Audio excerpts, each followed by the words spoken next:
உலகில் மதி மயங்கி வந்த உலகில் மதி மயங்கி அறுபகைவர் வசமாய் அழியாமல் அருள் பெற வேண்டும். வந்த உலகில் மதி மயங்கி அறுபகைவர் வசமாய் அழியாமல் அருள் பெற வேண்டும். இந்த வரம் தருவாய் ஜெகதீஸ்வரி.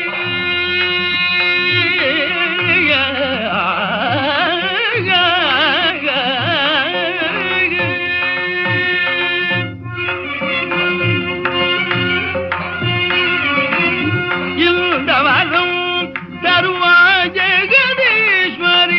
எந்த நன்னைய அகிலாண்ட நாயகிய எந்த நன்னைய அகிலாண்ட நாயகியம் அம்பா